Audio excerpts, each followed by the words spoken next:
Hello నమస్తే, నేను journalist YNR.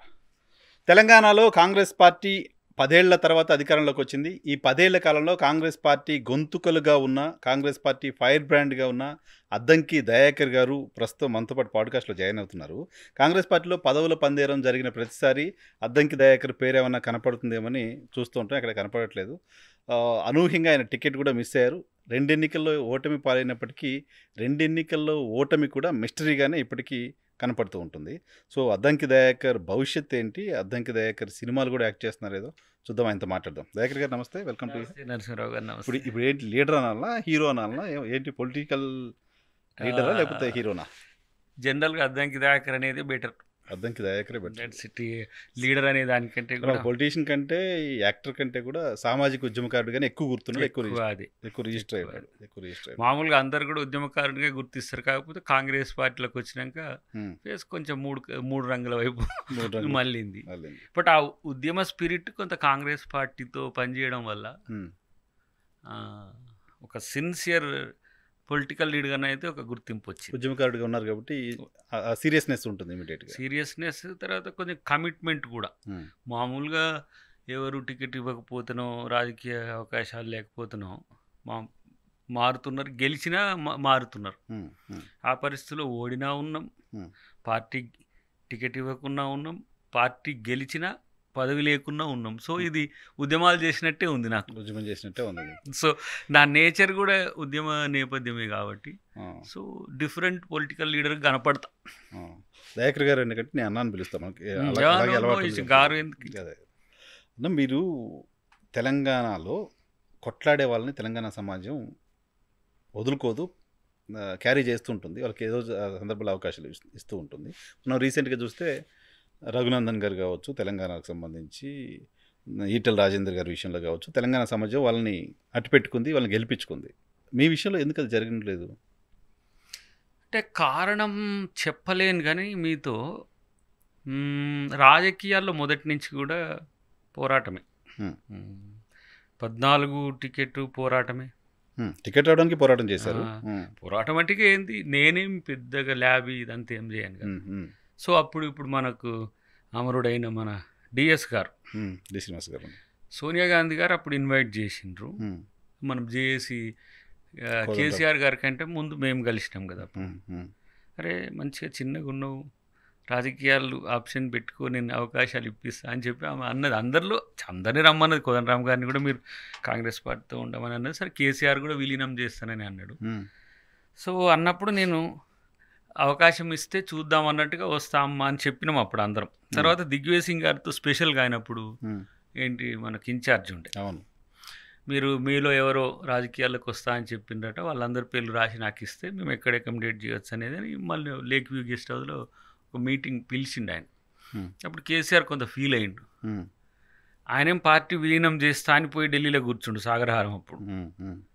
So ఈయన మర్జ్ అవుతాడో తెలియదు, పొత్తుకు పోతాడో తెలియదు, కన్ఫ్యూజన్ ఉంది. Sir of course sometimes Kavitha garu నేను కలిసి కూడా మర్జర్ ప్లాన్ కొరకు కొంత అప్పుడు ఏఐసిసి పెద్దలు ముఖ్యంగా కొప్పులరాజు గారు ఉండే మర్జర్ ప్లాన్ అప్పుడు నేను కూడా కొంత సహకారం చేసిన తర్వాత మర్జర్ అయ్యేటట్టుగా లేదు. సేమ్ టైం ఇండిపెండెంట్గా పోటీ చేసేటట్టు లేదు. కేకే కమిటీ ఏదో ఒకటి వేసింది, పొత్తు ఉండాలన్నా పొత్తు లేకుండా ఉండాలని చెప్పి. అప్పుడు కేకే గారు ఇప్పుడు కాంగ్రెస్కి వచ్చిండు, అప్పుడు వారు దాంట్లో బీఆర్ఎస్లో ఉండే, టీఆర్ఎస్లో ఉండే. ఆ టైంలో నాకు కొంచెం కన్ఫ్యూజన్. డైరెక్ట్ నేను ఏఐసిసి పెద్దలతో ఉన్నా కాబట్టి నేను కాంగ్రెస్తో పోతే బెటర్. ఇప్పుడు అది వచ్చి మర్జ్ అయినా పొత్తు అయినా కూడా సేమ్ కదా. సో నేనేం టికెట్ ఆశించలేదు. టికెట్ ఆశించకపోయినా ఆమె పిలిచింది కాబట్టి డిఎస్ గారు ఫస్ట్ మనకు 12 సీట్ల ఎంపీలు ప్రకటించినప్పుడు నాది మన గజలకాంతంది దర్వెల్ అనేది ఉద్యమకారులు క్రిషాంక్ ప్రకటించిండ్రు. దర్వెల్ అనేది లేదు, క్రిషాంకే ఈ మూడింటిని మార్చడానికి ఎవరో ప్రయత్నం చేసింది, అది ఎవరో నేను చెప్పలేదు. సో అప్పుడు ఆమె ఇమ్మీడియట్గా డిఎస్ గారు ఒక లేఖ రాసిండ్రు, అరే మనం ఉద్యమకారులను పిలిచినాం, మళ్ళీ టికెట్స్ ఇవ్వకపోతే బ్యాడ్ అవుతుంది. అప్పటికి హరీష్ రావు ఏదో నేను టీవీలో కూర్చొని చెప్తూనే ఉన్నది, సేమ్ అప్పుడు వీడియో పెట్టలేదు, టీవీలో చెప్పిన అంతే. టికెట్ ఇవ్వద్దు అనుకున్నారు, నెక్స్ట్ ఆల్టర్నేటివ్ ఏదైనా చేస్తారేమో అని చెప్పి అనుకొని అంటున్నాగానే ఆయన లెటర్ రాసిందని తెలిసి 9:30కి మళ్ళీ ఫోన్ వచ్చింది. మార్నింగ్ పొద్దుగాల అమ్మకాడు ఉన్నాం, టిఫిన్ పెట్టింది, సారీ దయాకర్ ఇట్లా అని చెప్తున్నది. అమ్మ నువ్వు టికెట్ ఇచ్చినా ఏం లేదు, ఇవ్వకపోయినా ఏం లేదు, నువ్వు అంటే మామూలుగా ఇదేం తప్పు జరిగింది ఏం కాదు, సంథింగ్ ఏదో ఉంటుంది అని చెప్తే, లేదు మీరు ఉండండి అని చెప్పి దాదాపు 12 o'clock వరకు ఉండి, అప్పుడు పెద్దలు చాలామంది వచ్చిండ్రు అక్కడికి. అహ్మద్ పటేల్ గారు ఉండే, దిగ్విజయ్ సింగ్ గారు చెప్పి రేపు 10 o'clock నామినేషన్, మార్నింగ్ 10 to 12 వారితో ఉన్నాం సోనియా గాంధీ గారితో, 12 నుంచి మళ్ళీ 1 o'clock ఫ్లైట్ పట్టుకొని 3-4 దిగి వచ్చి మన పుల్లార గారు అప్పుడు ప్రెసిడెంట్ ఉండే, ఒక యుద్ధం చేసినప్పుడు యుద్ధ ప్రాతిపదిక పొద్దు నైట్ అంతా మళ్ళీ ప్రిపేర్ చేసుకోవాలి కదా, రెడీ చేసుకోవాలి. అప్పుడు అట్లనే అయింది. సెకండ్ టైం కూడా తక్కువ మార్జిన్తో పోయి, నేను టికెట్ ఎప్పుడేమి ఎవరినేమి అంటే అడిగినది ఏం లేదు, లాస్ట్ ప్రిసీడింగ్ ఎవరైతే ఉంటారో తక్కువ ఓట్లతో పోయిన వాళ్ళకి ఇవ్వాలనే ఉద్దేశంతో అప్పుడు నేను అసలు టికెట్లు అందరూ వార్ రూమ్ చుట్టూ అటు ఇటు ఉంటుంటే నేను గోకర్ణకు పోయిన, ఏదో పితృ పూజలని మా కుటుంబంలో ఉంటే అడిగి పోయేసరికి మళ్ళీ ఫోన్ చేసిండ్రు అందుబాటులో ఉంటే, ఒకవేళ టికెట్ మారుస్తున్నామని చెప్పడానికి ఏమో పిలుస్తున్నాను అనుకున్నా నేను. ఓకే, ఇక్కడ ఒక పెద్ద తంతు, ఇక చాలాసేపు 2 రోజులు, చివరికి నాదే మళ్ళీ సీట్. అప్పుడు కూడా అప్పుడు రాహుల్ గాంధీ గారు ఇంటర్వ్యూ చేసిండ్రు. రాహుల్ గాంధీ గారు అసలు ఈ దయాకర్ ఎవరు, ఇంత ఇష్యూ ఎందుకు అవుతుంది, అప్పుడు భక్తి చరణ్ దాస్ గారు ఉండే, దళిత ఉద్యమాలు చేసిండు, తెలంగాణ ఉద్యమం చేసిండు, నాకు తెలిసిన వ్యక్తి, నేను స్క్రీనింగ్ కమిటీ చైర్మన్. అప్పుడు నేను మందకృష్ణ గారు SC/ST అట్రాసిటీస్ దాని కొరకు దేశవ్యాప్తంగా ఒక 12-13 రాష్ట్రాలు తిరిగి ఒక పెద్ద మీటింగ్ పెట్టాం. దానికి రాహుల్ గాంధీ గారు చీఫ్ గెస్ట్కి వచ్చిండే, సీతారాం యేచూరి గారు ఎవరో నాకు చెప్పాలనేసరికి వారితో నేను దిగింది కలిసింది, చెప్పేసరికి అరే దయాకర్కి ఇవ్వాలి, సరే నేను ఇది చూస్తా ఎందుకు అయిందని ఆయన మళ్ళీ నెక్స్ట్ డే పిలిచిండు. సరే నాది, రఘువీర్ రెడ్డి గారిది, కౌశిక్ది, హుస్నాబాదే కౌశిక్ది, 3 ప్రవీణ కౌశిక్ కౌశిక్ రెడ్డి గారు, ఆయనకు టికెట్ వచ్చింది, రఘువీర్ గారికి ఎంపీ ఇస్తాను, నాది నేను చెప్తాను వెళ్ళిపో, నీకు కూడా టికెట్ ఇవ్వలేదా, నన్ను చూడగానే నీకు కూడా టికెట్ ఇవ్వలేదంటే సంథింగ్ ఏదో ఎంపీ అటు ఇటు అంటుందంటే, సరే నేనేం చెప్తే అది వెళ్ళిపో అన్నాడు. నేను ఫ్లైట్ దిగి వస్తూనే ఉన్నా, అప్పుడు అనౌన్స్ చేసారు మళ్ళీ సేమ్ మళ్ళీ నెక్స్ట్ డే ఉరుకుల పరుగుల మీద వేసినాం. అఫ్కోర్స్ ఆ 12 days చేసిన ప్రచారమే దాదాపు 89,000 లెక్క, కానీ నాకు తెలిసి 91,000 పైచీలు కోట్లు వచ్చినాయి. అది మేనేజ్మెంట్, అది పెద్దది జరిగింది. అప్పుడు అంటే టికెట్ అనేది ఎట్లా ఉంటుంది అనేది. థర్డ్ టైం ఏమన్నాడు రేవంత్ రెడ్డి గారు, అప్పుడు ముందు ఎట్లా మరి టికెట్ అంటే సమ్ ప్రాబ్లమ్స్లో ఉంది అది అయినో, బట్ నేను టికెట్ కొరకు అయితే సీరియస్గా కొట్లాడొద్దని అనుకున్నా, ఇట్లా ఉంది అని చెప్పిన. సరే అప్పుడు అన్ననే అంటుంటే ఇప్పుడు మా సీఎం గారు కానీ అంటే ప్రయత్నం చేద్దాము, ఒకవేళ ఆ కోర్టు కేసు గెలి అప్పుడే జడ్జిమెంట్ వచ్చింది, దీన్ని అవకతవకలు జరిగినాయి అని చెప్పేసి దాని మీద సీరియస్గా నోట్స్ పెట్టండి అని అడ్వకేట్ జనరల్కు ఎంత పెడుతున్నప్పుడు, ఒకవేళ మళ్ళీ అది గెలిస్తే ఇబ్బంది అయితే నువ్వైతే అప్లై చేయమన్నాడు. అప్లై చూద్దాం, ప్రయత్నం చేద్దాం. ఇంకా సరే ఆడ పెద్ద యుద్ధమే జరిగింది. లాస్ట్కు 11996 అద్దంకి దయాకర్ ప్లేస్లో మందుల సామీలు ఉన్నది. దానికే నేను మా ప్రపంచ తెలుగు వాళ్ళని ఆకర్షించిన వీడియో చేసి పెట్టాల్సి వచ్చింది. సో నేను ఎప్పుడు మీన్స్ అంటే మీరు అంటే కొట్లాడేటోళ్ళకి అవకాశాలు ఇస్తుంది తెలంగాణ అంటే, నాకు అవకాశం ఇవ్వలేదని నేను అనుకోలే. సెకండ్ టైం అయితే ఆల్మోస్ట్ ఆల్ అది విన్నే, 20 EVMs జడగొట్టి 1050 ఓట్ల తేడా అంటే వాళ్ళు ఇప్పటికి సమాధానం చెప్పట్లేరు. ఇప్పటికి అది పెండింగ్లో ఉన్నది. మేబీ నెక్స్ట్ మంత్ వచ్చేంత అది రిజల్ట్ వస్తుంది. అది ఎట్లా ఉంటుంది అంటే చనిపోయిన శవానికి అలంకరణ చేసినట్టు ఉంటుంది. కొత్త ఎమ్మెల్యే వచ్చి ఎమ్మెల్యే కాకుండా మాజీ ఎమ్మెల్యే ఒక్కరోజు కూడా సింగిల్ డే కూడా పోకుండా ఎమ్మెల్యే అవుతాం, ఒకవేళ ఇఫ్ సిస్టమ్ ఈజ్ దేర్ అయితే. సో నాకెందుకో కొంత నమ్మకం ఉంది, కానీ చూడాలి. అప్పీల్ ఉంటుంది, మళ్ళీ సుప్రీంకోర్టు ఉంటుంది, పెద్ద సమస్యలు ఉంటాయి. బట్ సో అప్పుడు గెలిచినా మిమ్మల్ని గెలవకుండా చేశారు సరే మేనేజ్మెంట్ మీరు అంటున్నారు. అసలు నేను ఈ 3 సార్లకు నేను ఎదుర్కొంటున్న సమస్య నీకు చెప్పిన, రాజకీయాల్లో సామాన్యుడు వస్తే ఇంత సమస్య ఉంటుంది. Exactly vocal, well known face, తర్వాత కుట్రలు ఉంటాయి, ఏదేదో ఉంటాయి అని అంటే అసలు నాకు ఏదో ఎవరో తెలుసుకోవాలన్నది ఒక 4-5 ఫిగర్లు కనపడుతున్నాయి, కానీ ఎక్కడ క్రైమ్ దొరుకుతలే. ఏంటి చల్ ఇది ఎట్లా పొడుస్తుంది ఉన్నది? ఎవరో తెలియట్లా. తెలుస్తలే. నొప్పి ఇటు వస్తుంది. మళ్ళేసరికి ఇటు పడుతుంది, ఇటు మళ్ళేసరికి ఇటు పడుతుంది, ఇటు చూసరికి ఇటు పడుతుంది. ఇది మనకి నొప్పి కనపడుతుంది, రక్తం కనపడుతుంది, కానీ ఎవరు పొడిచింది ఎవరో చేసినా తెలియట్లా. తెలుస్తలే. సో ఇంకోటి ఏంటంటే మనము వెంపర్లాడము ఏమో అంటాం చూడు, ఇంకా చెప్పాలంటే ప్రాకులాడము ప్రాధేయపడము అనే దానికంటే అవకాశం వస్తుంది. ఇప్పుడు కాన్ఫిడెన్స్ మనకు ఉండడానికి కారణం ఏంటంటే కష్టపడేటోళ్ళకి అవకాశం వచ్చుడే కాకుండా నేనేం తక్కువేం కాదు కదా.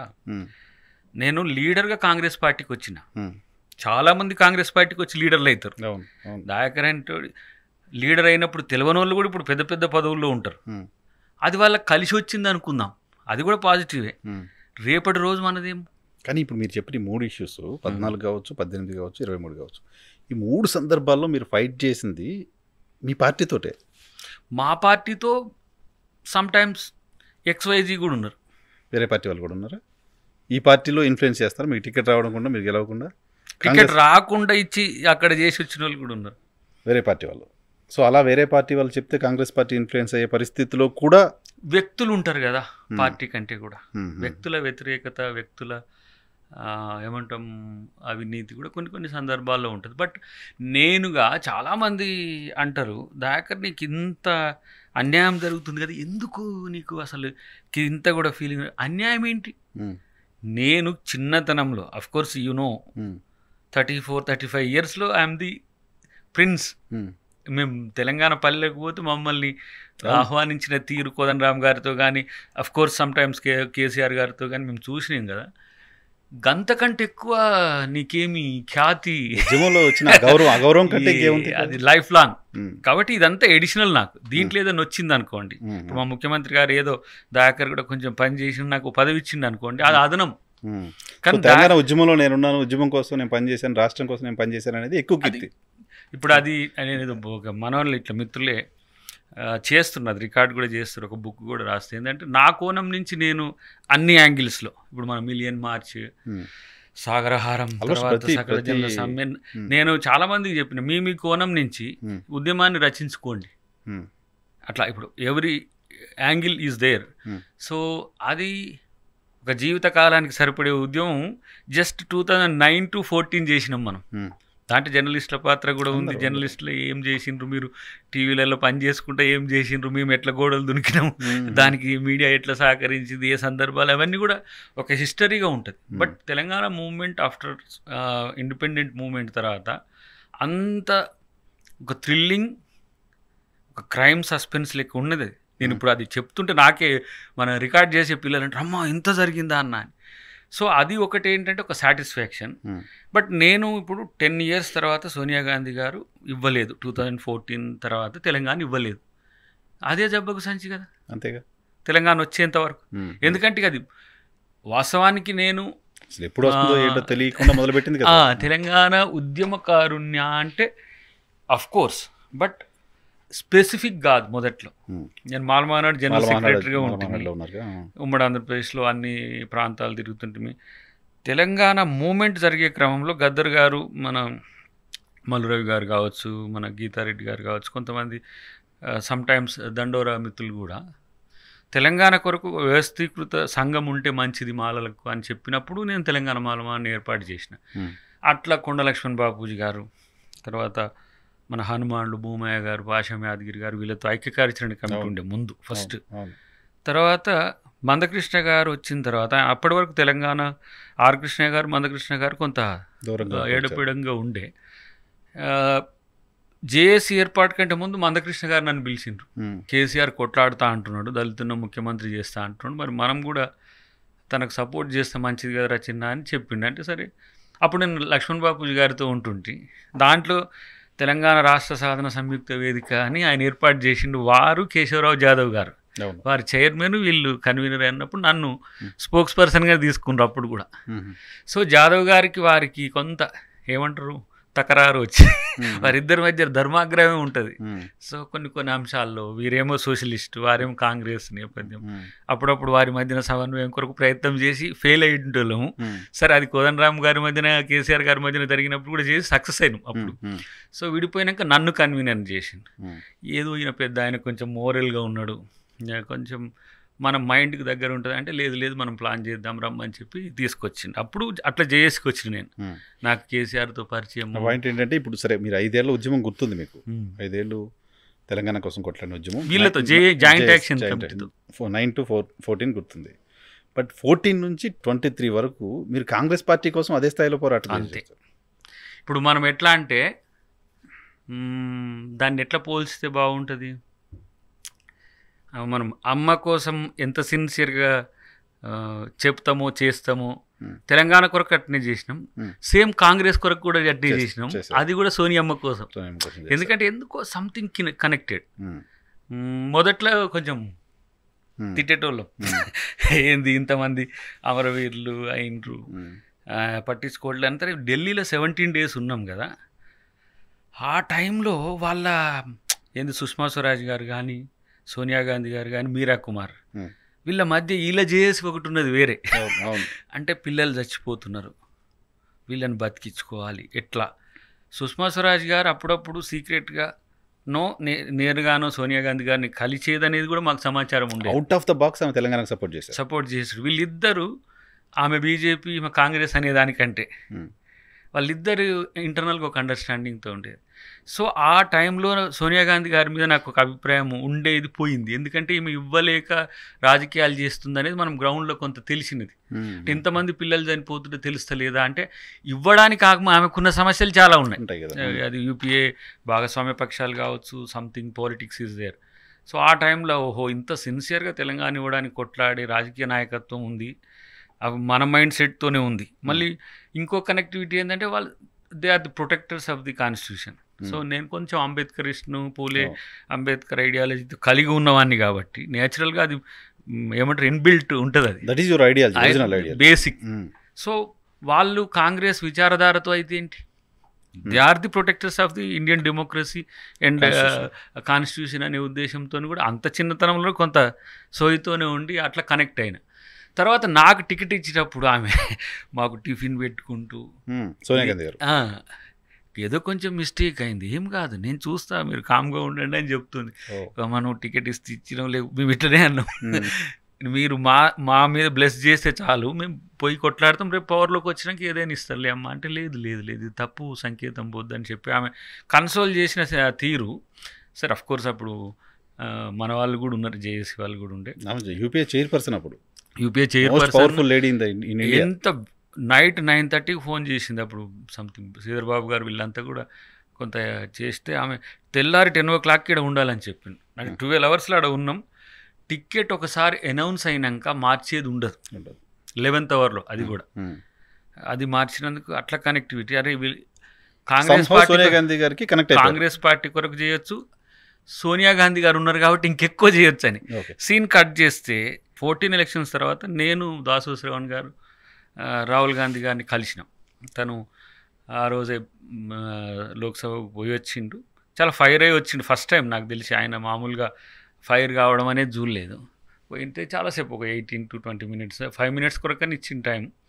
ఇక చర్చించుకుంటూ పోతే తను చాలా హ్యుమానిటీతో ఉన్న పరిస్థితిని గమనించిన, కొంచెం విజ్ఞతతో వ్యవహరించడం కాదు ఆయన విజన్ కూడా నాకు మోడర్న్ ఇండియాలో ఎట్లా పాలిటిక్స్ ఉండాలనే దాని మీద ఒక విజనరీ అనిపించి అప్పటి నుంచి రాహుల్ గాంధీ గారితో కూడా ఒక అభిమానిగా మారిపోయాను నేనైతే. సో అక్కడ నేను ఇప్పుడు పార్టీ మారకపోవడానికి కారణాల్లో సరే 2 సార్లు ఓడిపోయిన తర్వాత ఉత్తమన్న కూడా చాలా సిన్సియర్గా పనిచేసిన తర్వాత కూడా 2వ సారి అధికారంలోకి రాని తర్వాత రేవంత్ రెడ్డి గారు వచ్చిండ్రు, వర్కింగ్ ప్రెసిడెంట్గా ఉన్నారు. కొన్నిసార్లు ఇక మేము పర్సనల్గా అంతకుముందు కూడా వారు టీడీపీలో ఉన్నప్పుడు కూడా కలిసేది. కొంత కసితో కొట్లాడే వ్యక్తి కాబట్టి కనెక్టింగ్ ఉన్నది. కొట్లాడదాం మీరు ఇదే సిన్సియర్గా ఉండండి అని చెప్పి నేను బెల్లయ్య నాయక్ గారు ఇక మీ మూమెంట్ నుంచి వచ్చిన కదా, సో కొట్లాడదాం మీరు కొంచెం సమయం ఇవ్వండి, సమయం వచ్చినప్పుడు ఎట్లా చేయాలనే దాని విషయంలో అంటే ఇంకా నేను రాజకీయాలకు కూడా రాజీనామా చేయాల్సి వస్తుందేమో అనుకున్న క్రమం. పవర్ లేకపోతే కాదు, కొట్లాడే తత్వం లేకపోతే కొంచెం కష్టమే.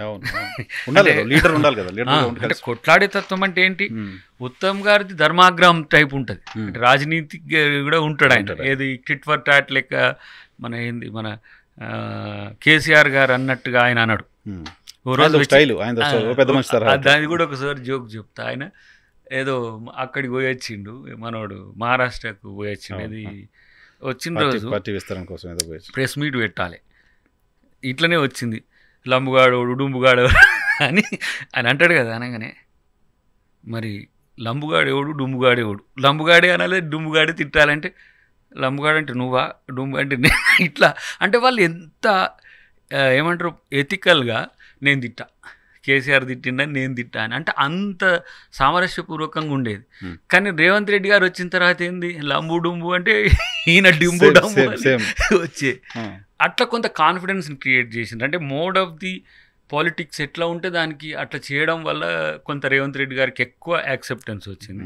ఎట్ ద సేమ్ టైం ఇక టికెట్లు రాజకీయాలు, అసలు రాజకీయాలు కూడా ఈ పరిస్థితులు అవసరమా అని మళ్ళీ పూర్వాంకంలోకి నాకు ఒకటి ఉండే, ఓబీసీలకు చట్టసభలో రిజర్వేషన్లు ఒకటి, మహిళా రిజర్వేషన్ బిల్లు ఒకటి, తర్వాత ఇప్పుడు ఏంటిది న్యాయస్థానాల్లో కూడా అన్ని రంగాల్లో రిజర్వేషన్లు పెడితే కొంత కింది, ఇప్పుడు న్యాయస్థానంలో రిజర్వేషన్ లేవు కదా, ఇట్లాంటివి ఒకటి పెట్టుకొని దేశం మొత్తం తిరగాలని ఉండే. ఎందుకంటే ఎట్లాగో రాష్ట్రంలో తెలంగాణలో అంతకంటే ఎక్కువ కొట్లాడడం అనేది ఆల్మోస్ట్ ఆల్ ఇక మేము ఇక రప్చర్ ఒక 3-4 వేల గ్రామాలకు పూర్తిగా తెలిసి తిరిగిన వాళ్ళం. సో ఇంకోటి ఏంది ప్యాషన్, నాకు కోరిక ఏంటంటే సోషల్ మూమెంట్ నేషనల్ వైడ్గా చేసుకోవచ్చు, టైం వేస్ట్ చేస్తున్నానా అనుకున్న క్రమంలో రేవంత్ రెడ్డి గారు వచ్చింది. సో వాళ్ళిద్దరికి తోడు రేవంత్ రెడ్డి గారు ఎలాంటి కనెక్షన్ అంటే మీన్స్ వ్యక్తిగతంగా వారు టీడీపీలో ఉన్నా కూడా ఒక ఏంటిది పోరాడే తత్వమే మమ్మల్ని కలిపింది ఒక రకంగా. ఇక్కడికి వచ్చినాక వ్యాస్ట్ డయాస్, ఇది చాలా పెద్ద పార్టీ ఆబ్వియస్లీ, ఇక్కడ జాతీయ స్థాయిలో వారు ఒక ఎంపీగా గెలిచి ఈరోజు ముఖ్యమంత్రి కాగలిగిండ్రు అంటే పని చేసేటానికి అట్లా అవకాశం ఉంటుంది. చాలామంది నీకు అట్లా రాలేదంటే రేపు వస్తుంది, అది వేరే విషయం. కానీ కొట్లాడేది ఒకటి, రెండోది అరెస్ట్ అయిన తీరు.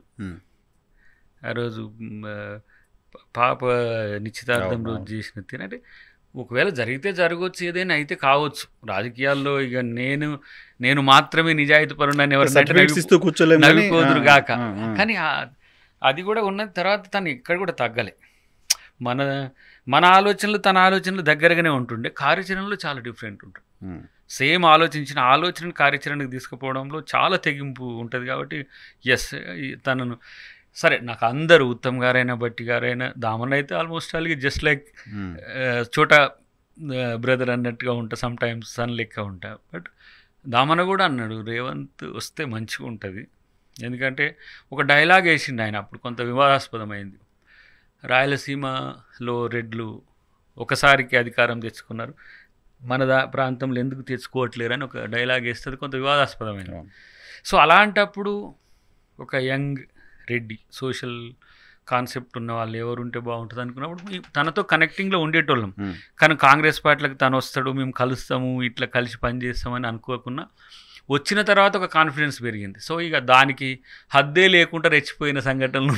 సో నేను ట్రై చేస్తాను అప్పటి నుంచి మాట్లాడడానికి. ఏంటంటే కాంగ్రెస్ పార్టీ నుంచి, సరే నేను ప్రధానమైన మీడియాలో పనిచేసాను, ఇప్పుడు కాంగ్రెస్ పార్టీ నుంచి ఎవరైనా పిలిస్తే మాట్లాడడానికి ఎవరైనా పిలుద్దామంటే కాంగ్రెస్ పార్టీ తరపున మాట్లాడడానికి కూడా లీడర్లు ఎవరు దొరకని రోజుల్లో దయాకర్ అందరికీ అందుబాటులో ఉండేవాళ్ళు. కాంగ్రెస్ పార్టీ పేరెత్తడానికి కూడా ఏముంది, కాంగ్రెస్ పార్టీ పని అయిపోయింది ఇంకా అనుకునే రోజుల్లో కూడా ఉన్నారు. సో అటువంటి టఫ్ టైమ్స్లో కూడా పార్టీ వాయిస్ వినిపించుకుంటూ వచ్చింది దయాకర్ గారు. 6 నెలలు అయిపోయిన తర్వాత కూడా ప్రభుత్వం వచ్చి ఎందుకు ఇంకా అకామిడేషన్ దొరకలేదు అనే పాయింట్ కామన్గా కాంగ్రెస్ పార్టీ సగటు కార్యకర్తల్లో కూడా ఉంది. దొరకదనేది లేదు, దొరకలేదు ఎందుకు అని దానికి కొన్ని పర్ముటేషన్ కాంబినేషన్ చెప్పడానికి మీకు అది ఇబ్బంది ఉంటే ఇప్పుడు చెప్పడానికి ఇబ్బంది కూడా ఏం లేదు, కానీ చెప్పాల్సిన అవసరం కూడా రాదు. రేపు మంచి అవకాశం వచ్చినప్పుడు అది ఫెయిడ్ కామెంట్ అవుతుంది. అంటే ఎప్పుడు కూడా మనం ఒక స్టేట్మెంట్ ఇస్తున్నాం అంటే భవిష్యత్తుకు అది తప్పు అనిపించద్దు. కానీ అటువంటి 1-2 స్టేట్మెంట్లు గతంలో ఇవ్వడం కారణంగానే ఈ గ్యాప్ వచ్చిందా అంటే అది కూడా నా దృష్టిలో తప్పేనా? అది కూడా చెప్తా. కానీ ఇంతకుముందు ఒక వ్యాలిడ్ అన్నారు, ఎవరైనా మాట్లాడడానికి డేర్ చేయని క్రమంలో కాంగ్రెస్ పార్టీలో అప్పటికి రేవంత్ రెడ్డి గారు ఇంకా రాలేదు, వారు టీడీపీ నుంచే ఉండి వారు చాలా సీరియస్గా ప్రెస్ మీట్లు ఉంటుండే. నేను కమ్యూనిస్టుల మీటింగ్లో కన్క్లూడింగ్ మీటింగ్లో పినరపి విజయన్ వస్తున్నాడు, సీఎం ఆఫ్ కేరళ. నన్ను బెలే గారిని స్టేజ్ మీద కూర్చోబెట్టిండ్రు, విజయన్ వచ్చి కేసీఆర్ కాడ కూర్చున్నాడు. లంచ్ కూర్చుండు, పథకాలు పెంచుకుంటుండు. మరి మేమీడికి ఎందుకు వచ్చినట్టు ఎర్రిపప్పల లెక్క నాకు ఇక పిచ్చి లేచింది. నేను గేట్ నుంచి ఇక్కడి వరకు వచ్చిన, ఇది స్టేజ్ వరకు. తుంగతుర్తిలో కమ్యూనిస్టులు కొంత అంత ప్రాంతంలో ఉంటే, డాడ్ కూడా కమ్యూనిస్ట్ నేపథ్యం కాబట్టి తుంగతుర్తిలో ఉన్న వాళ్ళంతా కలిసిండ్రు. వాళ్ళు అప్పటికే బాధపడుతుండ్రు, ఏడుస్తున్నారు. వాళ్ళ కళ్ళల్లో జీర చూసిన, అరే ఏంది ప్రభుత్వం మీదనే వచ్చిన ప్రజల్లో వ్యతిరేకత ఉంది, నాయకులు పోయేమో కేసీఆర్ కాడు ఉన్నారు. వీరభద్రం గారు స్టేజ్ మీదనే ఉన్నారు ఆయన పాదయాత్ర ముగింపు. నేను ఎవరితో పెద్ద ఆయనతో అన్న, మమ్మల్ని ఎందుకు పిలిచింది దీంట్లో, మేము సీరియస్ యాంటై కేసీఆర్ కాదు, ప్రభుత్వం చేస్తున్న విధానాలు చాలా ఘోరంగా ఉన్నాయి కాబట్టి మమ్మల్ని ఇట్లా ఇబ్బంది అయిందని ఆ రోజు ఒక 5 minutes సీరియస్ స్పీచ్ ఉంటుంది.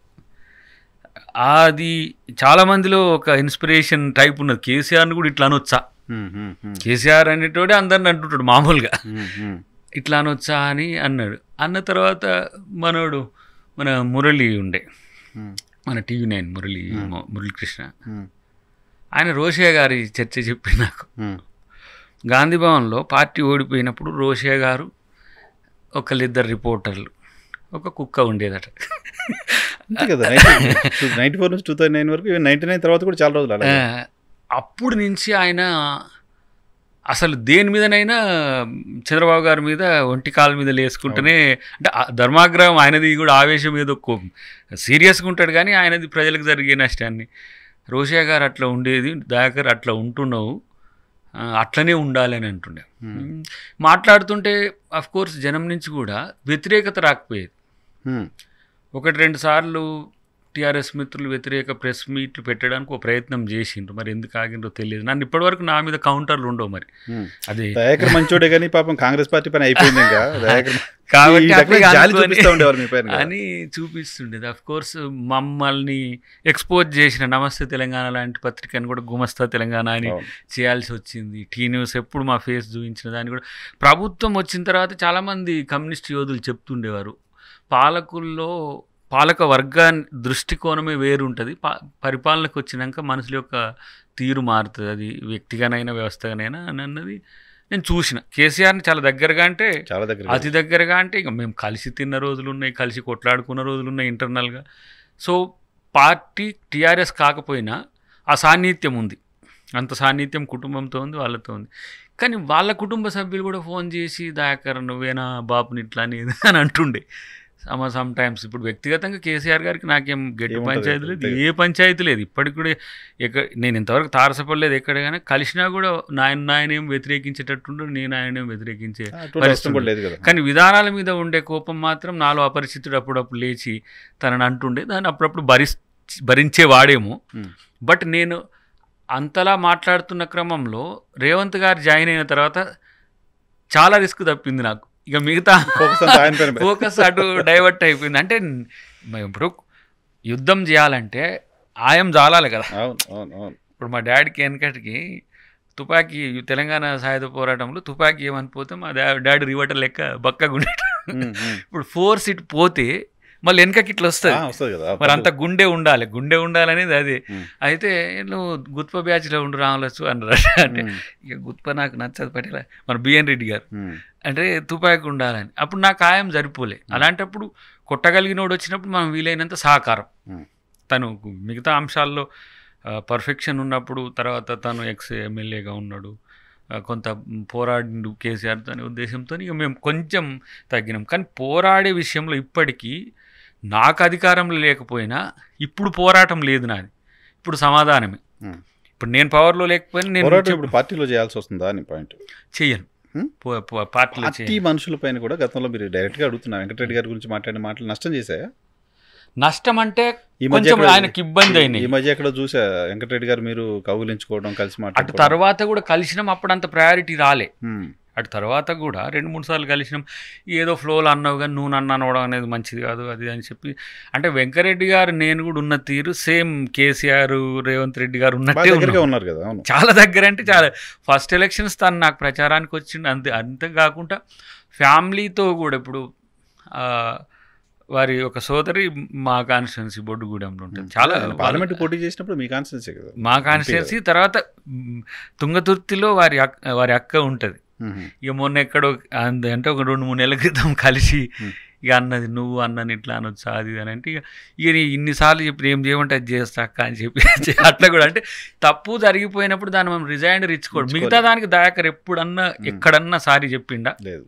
ఇన్ఫాక్ట్ మీకోసం రేవంత్ రెడ్డి గారు కూడా పొలిటికల్ లైఫ్ లో ఫస్ట్ టైం సారీ చెప్పడం. సో నన్ను ప్రొటెక్ట్ చేయడానికి అనే దానికంటే మిస్టేక్ జరిగింది అనేది. ఇంకోటి ఏంటంటే వారు ఆ రోజు మాట్లాడమని చెప్పిండ్రు కానీ లైన్ ఏం నాకు చెప్తారా ఇప్పుడు నేను అక్కడ కంటెస్టెడ్ ఎమ్మెల్యే, అది భువనగిరి పార్లమెంట్ కిందకి వస్తుంది. వస్తూ క్రమంలోనే నన్ను చూసిండు, దయాకర్ మాట్లాడిండా అన్నాడు అని అంటే సరిగా జానారెడ్డి గారు మాట్లాడిపోయినారు, పెద్దలందరూ మాట్లాడినంటే ఒక్క నిమిషం జస్ట్ ఇంట్రడ్యూస్ అవుతాడు అన్నట్టుగా అన్నాడు అంతే ఆయన. ఇక నాకేమో ఇక కొంచెం ఆ మోడీని కలిసి నిర్మలా సీతారామన్ కలిసి నాకు కొంత ఇబ్బంది అయినాయి. అట్లా ఇంకోటి నా కాన్స్టిట్యున్సీలో కూడా ఒక చర్చ జరుగుతున్నది. అప్పుడు రాజగోపాల్ రెడ్డి గారు పోవడం వల్ల రాజగోపాల్ రెడ్డి గారు ఎక్కువ కనెక్టింగ్ భువనగిరికి.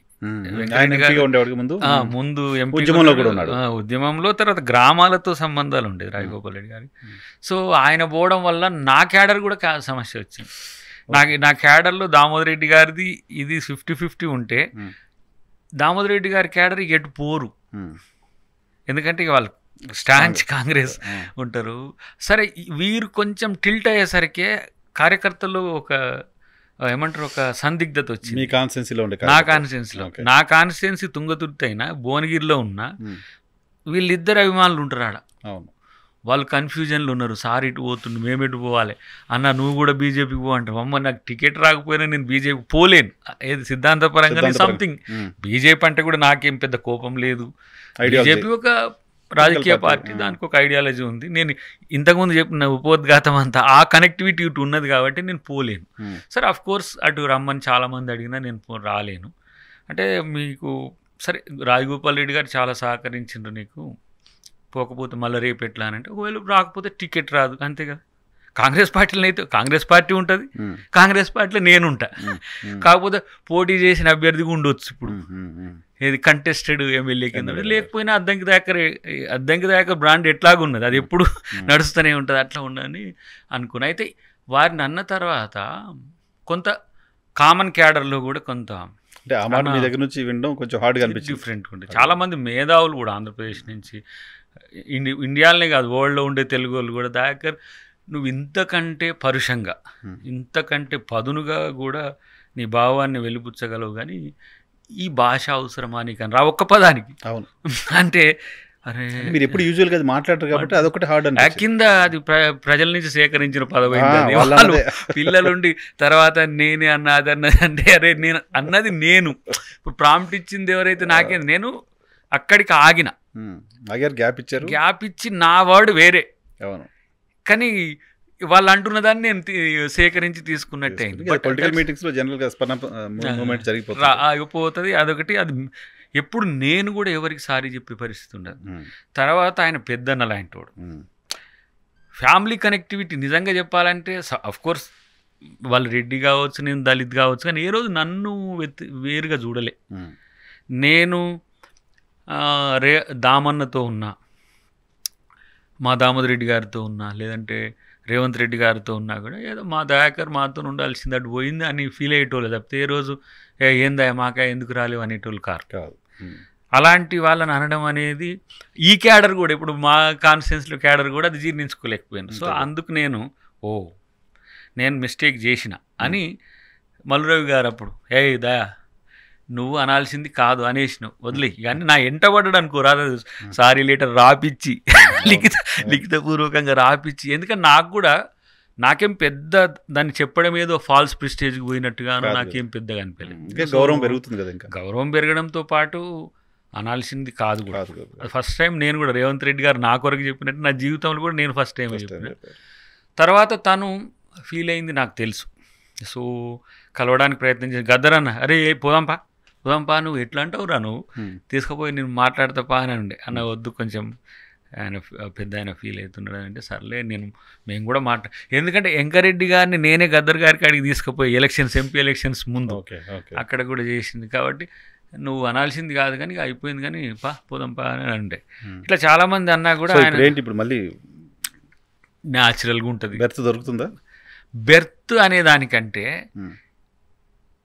నా ఇప్పుడు బేస్ చూసుకోవాల్సిన అవసరం ఉంది. అంటే మీన్స్ ఇప్పుడు నేను ఏ పొజిషన్కు యాప్ట్ అయితే అనే దాన్ని బట్టి సమయాన్ని చూసిస్తాడు. రేవంత్ గారు అన్న మాట ఏంటి మీతోటి? రేవంత్ ఇప్పుడు ఇంత జరుగుతుంటే కూడా దయాకర్ చాలా కూల్గా ప్రశాంతంగా నాకేం కాలేదు, నేను బాగానే ఉన్నాను. నేను అనుకుంటున్న 1 year బ్యాక్ చర్చ జరిగింది నా సీటు మీద, నా కెరీర్ మీద, ఎలక్షన్స్ కంటే ముందు. నా బాధ్యత నువ్వు తీసుకో, పార్టీ కొరకు నేను కొట్లాడతా సైనికుడిగా, అంతే. అది వారికి నాకు మధ్యన అనుకున్నది ఇప్పుడు చెప్పొచ్చు, అప్పుడు చెప్పలేము. నేను కొట్లాడతా, మీకేం కావాలనేది మీరు అడగాల్సిన అవసరం లేదు. నేను చెప్పినా కూడా తర్వాత మొన్న కలిసినప్పుడు కూడా నా బలాలేందో బలహీనతలు ఏందో, నాకున్న అవరోధాలు ఏందో నష్టాలు ఏందో అది నాకంటే ఎక్కువ మీకు తెలిసినట్టుగా నాకు తెలియదు. నేను ఇవ్వలేదని నేనేమి ఎప్పుడు కూడా అంటే చాలామంది నువ్వు బాగా నటిస్తున్నావు దయాకర్ అంటే కూడా సరే మంచిది, నటనలో కూడా నేను ఇప్పుడు ఈ సినిమాలో దాంట్లో కూడా నేను చెప్పిన అది 1 year బ్యాక్ చర్చ జరిగినప్పుడు నేను కంప్లైంట్ అన్నారుగా ఇంత అప్పుడే అన్నాడు, ఇది 3 సీనియర్లు నిన్ను వ్యతిరేకిస్తే గెలుపు అనేది సమస్య అయితే నువ్వు ఆలోచించుకో, ఇఫ్ నీకు టికెట్ కావాలంటే కొట్లాడదాం, చేద్దాం, తెచ్చి ఇవ్వగలను, అవసరమైతే నేను కొంత సహకరించగలను, కానీ 3తో సఖ్యత పెంచుకుంటే నువ్వు మంచిది అని అన్నా. నేను ఎందుకంటే నాది అప్పుడు కూడా ఏం లేదు, ఎస్సీ కాన్స్టిట్యున్సీలో వాళ్ళని కొంచెం స్వేచ్ఛగా ఉండనియాలి. నేను పోటీ చేసి ఓడిపోయిన దగ్గర కూడా నేను పోవడానికి విజిటర్ అయితే ఎంత చాండాలంగా ఉంటుంది. దట్టు నేను ఒక ఆత్మగౌరవ పోరాటాల నుంచి వచ్చిన ఒక ఉద్యమ నేపథ్యం నుంచి వచ్చిన కొంత ఈ ట్రెడిషనల్ పొలిటికల్ మనుషుల నుంచి నాకు కొంత తేడా ఉంటుంది. But of course I'm updated Dalit. ఈ కాలపు దళితుడు దయాకర్ అంటే చాలా మందికి దయాకర్ అంటే ఎస్సీ అని తెలియదు. దయాకర్ జనరల్గానే ఉంటాడు. ఎస్సీగా బతకడం బంద్ అయ్యే దాదాపు నేను అనుకుంటే 15 సంవత్సరాలు అయింది. అందుకని మా పిల్లలకి ఏం రిజర్వేషన్ వాడను, నేను మా 2 ఆడపిల్లలకి రిజర్వేషన్ వాడను. ఎందుకంటే ఎవరైతే సమాజంలో కొంత వెసులుబాటు ఉన్న వాళ్ళు వదిలేయాలి రిజర్వేషన్. అసలు వాటిలలో ఏంటిది ఎంపీటీసీ, జెడ్పీటీసీ, ఎమ్మెల్యే, ఎంపీలు కూడా వదిలేయాలి. జనరల్లో కొట్లాడే సత్తా ఉండి డబ్బు ఉంటే అది ఇంకొక పేద ఎస్సీకి వస్తుంది. ఇప్పుడు ఒకరే విద్య, ఉద్యోగ, ఉపాధి, రాజకీయ వాడుకుంటే ఎలైటెడ్ ఫ్యామిలీస్ కూడా ఉంటాయి. నేను అందుకనే నేను వాడుకున్న మా ఆవిడ ట్రైబు, సో ఆమె వాడుకున్న, ఆమె ఉద్యోగం చేస్తుంది, నేను రిజర్వేషన్లు ఇక మా పిల్లలు కూడా రిజర్వేషన్లు పెడితే వాళ్ళు రిజర్వేషన్ బతికే అవుతుంది. సో వాళ్ళు జనరల్గా బతకగలరు. ఇప్పుడు మా పెద్ద పాప హాయిగా అది యుఎస్లో తన సొంత తెలివితో పోయింది. మేము కూడా పెద్దగా ఏం ప్రమోషన్ లేదు, ఏం లేదు. యుఎస్కి పోతున్నాడు డాడీ అంటే ఏదో ఫ్లైట్ టికెట్లు పెట్టడం తప్పితే మనం చేసేది ఏం లేదు. సో వాళ్ళని ఆ స్థాయికి ఎదిగించాలని ఒక జనరల్ అప్డేటెడ్ దళిత్ నేను. సో కొంతమందికి దయాకర్ దళితుడు కాబట్టి ఇతర కులాలను అణిచివేస్తున్నాయి, తొక్కేస్తున్నాయి, ఇవన్నీ ఏం కాదు. రాజకీయాల్లో పోటీ వచ్చినప్పుడే అణిచివేత ఉంటుంది. దయాకర్ ఎవరైనా దళితులు చేయలేరా? బీసీలో దయాకర్కి అన్యాయం జరుగుతుందని ఎవరు అనుకోవాల్సిన అవసరమే లేదు. దయాకర్ అన్యాయం, దయాకర్ కెరీర్ రేవంత్ రెడ్డి గారికి ఇచ్చేసారు ఏడాది క్రితం. అది ఇప్పటికి రేవంత్ అన్న చేతిలో ఉన్నది, అది ఆయన ఇష్టానుసారంగా జరుగుతుంది అంతే. ఇప్పుడు ఒకవేళ నేను అనుకునే స్థాయి ఇప్పుడు ఆ పదవికి న్యాయం చేయలేని స్థితిలో ఉన్నట్టు మళ్ళీ ఒక రీల్ వీడియో ఒక 1 నిమిషం పెట్టేసి దీన్ని ఒక మంచి కార్యకర్తకి ఇవ్వమన్నట్టు. ఇప్పుడు నేను అనుకునే వాటికి ఏదో నేను అతి పెద్దది ఏదో అని కాదు కదా. బట్ నేను వదిలేసింది ఎమ్మెల్యే టికెట్. ఆ స్థాయి నుంచి తగ్గకుండా ఉండేది వస్తే తీసుకుంటే మంచిది, కానీ ఇప్పుడు చిన్నది తీసుకున్నాం అనుకోండి, దయాకర్ తొక్కేసిర్రు అని అంటారు. ఎందుకు అది అని అంటారు. ఇట్లా ఉంటే దయాకర్ ఎప్పుడు దయాకర్ పదవులతో పెద్దగా నేను till today since 20 years public life, of course ఎంత 2004 నుంచి 24 వరకు ఏ చిన్న పదవి కూడా నేను తీసుకోలేదు. అయ్యో దయాకర్ని గుర్తుపెట్టుకున్న వాళ్ళు ఎవరు పదవితో గుర్తుపెట్టుకోలేదు కదా. అద్దానికి దయాకర్ అంతే, వస్తే దయాకర్ పక్కన ఆ పదవి ఉంటుంది. That's it. ఆ పదవులు గుర్తులేవు కదా. ఆ పదవులు ఎంతమంది ఉన్న వాళ్ళు నీ కళ్ళ ముందు మీరు పిసిసి ప్రధాన కార్యదర్శి, నాకు తెలిసి మీ పార్టీలో కూడా చాలా మందికి తెలియదు ఆ విషయం. తెలియదు అసలు. కాంగ్రెస్ పార్టీ లీడర్ అంతే. That's it. ఆఫ్ కోర్స్ 54 పార్టీలకు జనరల్ సెక్రటరీస్ ఉన్నారు. అప్పుడైతే 1 or 2 స్పోక్స్ పర్సన్స్ ఉంటుండే. కానీ నాకు పదవితో కొత్త గుర్తింపు వస్తుందని నేను ఎప్పుడు అనుకోను. నేను చేయాల్సినవి నా లైఫ్ మిషన్స్ ఉన్నాయి. ఇప్పుడు ఎందుకంటే మిషన్స్ మీన్స్ అదేదో పెద్ద అది కాదు. ఇప్పుడు ఏమనాలి దాన్ని, ఒక మనిషి లైఫ్కు ఇది ఎండ్ అనడానికి లేని అనంతమైన ఆలోచనలు కొంతమందికి ఉంటాయి. అనంతమైనవి కానీ కావు, కానీ మన లైఫ్లో చేయగలిగినవి కొన్ని ఉన్నాయి. నేను ఇది చేశాను, లైఫ్ టైం సాటిస్ఫాక్షన్. అసలు యాక్సిడెంటల్గా మూమెంట్ లీడర్ అయిన నేను, ఎవరికి ఆ ఏజ్లో రానంత గుర్తింపు వచ్చింది. చాలా చిన్న ఏజ్లో అది దాన్ని మర్చిపోతున్నావు. Positive attitude. దయాకర్ అంటే లోకానికి తెలిసిండు ఫస్ట్, అది గుర్తుపెట్టుకో. ఎక్కడో మారుమూల పల్లెలో ఉన్న దళితుడు, అఫ్ కోర్స్ వాడు చదువుకోవచ్చు కాక, ఎంతమంది నాకంటే బ్రైట్ ఎమ్మెల్యే లైన్ వాళ్ళు ఎంతమంది గుర్తున్నారు కాదు, వాళ్ళు చేసిన సాక్రిఫైస్ కూడా ఉన్నది. ఉంటుంది స్టేట్ లెవెల్లో గుర్తింపు ఎమ్మెల్యేల సంఖ్య కూడా. నేను కొట్లాడడానికి ప్రజలు నాకు పాస్పోర్ట్ ఇచ్చిండ్రు. This is the my finest benefit అనుకుంటా. నేను అంటే బ్రెయిన్ గొంతు ఇచ్చింది. ఇది సమాజం నుంచి నేర్చుకున్నది. నేను 10th క్లాస్ 3 సార్లు ఫెయిల్ అయినా, అత్యవసర మార్కులతో పాస్ అయినా. పెద్దగా 3 సార్లు రాస్తే ఒక్కొక్కసారి ఒక్కొక్క సబ్జెక్ట్. పెద్ద తెలివికల్లోని కాదు. మా సార్ జగదీశ్వర్ సార్ ఉంటాడు, ఎప్పుడు నాతో మాట్లాడతారు, నువ్వు ఇంత తెలివికల్లోని కాదు కదా అంటాడు. అంటే తెలుగులో ఇంత పాండిత్యం ఎట్లా వచ్చింది. ఒకసారి ఆయన 18 మార్క్స్ వస్తే మళ్ళీ ఎగ్జామ్ రాయించిండు, ఇట్లా రావు కదా నీకు అని. అంటే అంత పూర్ స్టూడెంట్ ఉన్నా. అఫ్ కోర్స్ ఇంటర్మీడియట్ కూడా ఇన్స్టెంట్ పాస్ అయినా, degree 2nd class, PG MCom మాత్రం 1st క్లాస్ పాస్ అయినా, ఎంసీఏ డిస్టింక్షన్ వచ్చింది. అది ఎల్ఎల్బి కూడా అంతే. కానీ ఒక సామాన్యమైన యువకుడు, గ్రామీణ నిరుపేద, ఏమంటారు ఇంకా మనోళ్ళ భాషలు చెప్పాలంటే కడజాతిలో పుట్టిన మీన్స్ అంటే ఇట్లా మనోళ్ళు అనుకుంటారు. అట్లా అనుకోవడానికి కూడా నేనేం ఫీల్ కాదు, అసలు ఆలోచన రావద్దు. ఇంకోటి ఏంటంటే చాలామంది రోహిత్ వేముల చనిపోయినప్పుడు నాకు బాధ అనిపించింది. బాగా ఎందుకు ఈ పిల్లగాడు ఈ స్థాయికి వచ్చి ఇట్లా అంటే ఆత్మహత్యలు చేసుకున్న వాళ్ళని మనం చూస్తే చాలా ఇబ్బంది అనిపిస్తుంది. సో ఆ పరిస్థితి నుంచి దయాకర్ ఎక్కడున్నాడు ఇవ్వాలంటే, ప్రపంచంలో ఉండే అమెరికాలో ఒక మిత్రుడు చేసిండు, సరే పేరు గుర్తులేదు కానీ, ఓపిక ఏది సహనము స్థితప్రజ్ఞత అంటే నిన్ను బ్రాండ్ అంబాసిడర్ పెట్టాలి, మా ఎంప్లాయీస్కి నువ్వు ఒకసారి వచ్చి నువ్వు చేయాలి న్యూయార్క్ ఎలా ఉన్నారు అని అంటే. పేషెన్స్ అంటే మనం చేస్తున్న క్రమంలో ఆశిస్తే సమస్య, ఎక్స్పెక్ట్ చేస్తే రాలేదని ఆశిస్తే భంగపాటు, ఆశయంతో ఉంటే ఎప్పటికీ అలైవ్. ఇప్పుడు నేను ఒకటి కావాలనుకున్నా, అది దొరకలేదు, ఇక వాటి వెంటబడు అమ్మో నాకు దొరకలేదని ప్రకాష్ రాజ్ కాక ఒకటి సినిమాలో అది ఓబుల్ రెడ్డి కోటకాడ కూర్చున్నట్టు ఇది కాదు కదా. You have another choice. ఇప్పుడు లేదనుకోండి, అసలు రాజకీయాల్లో దయాకర్కు మనగడే లేదనుకోండి, ఎన్ని ఆప్షన్స్ ఉన్నాయి. దయాకర్ బిజినెస్ చేసుకోవచ్చు, దయాకర్ మూమెంట్ చేసుకోవచ్చు, దయాకర్ పూర్వాంకంకు పోయి మళ్ళీ మనం అనుకుంటున్న కింది జాతుల కొరకు కొట్లాడచ్చు. నేను ఓబీసీది కూడా ఎందుకు, చాలామంది ఓబీసీ అంటే నీకు ఓసీలు వ్యతిరేకమవుతారు కదా అంటే, మరి ఓసీలకు నేను 10% రిజర్వేషన్, ఈడబ్ల్యూసీ రిజర్వేషన్ ఏమంటే నేను సమర్థించిన. అప్పుడు పేద బ్రాహ్మణుల, మన రెడ్ల, కమ్మల, వెలమల యొక్క సానుభూతి చూసిన వాళ్ళ కళ్ళలో దయాకర్ దళిత ఉండి ఇట్లా ఇచ్చిందంటే, దయాకర్ మనిషి, హ్యుమానిటీ అనేది ఫస్ట్. ఈక్వాలిటీ అన్ని రంగాల్లో, అన్ని కులాల్లో. నేను అఫ్ కోర్స్ ఎస్సీగా పుట్టి ఉండవచ్చు, కానీ ఏ రోజు నేను కొంతమంది అగ్రవర్ణాలు ఎదుర్కొన్న సమస్యను ఎదుర్కోలే. నాకు రిజర్వేషన్ ఉంది, ఫీజులు కట్టిండ్రు.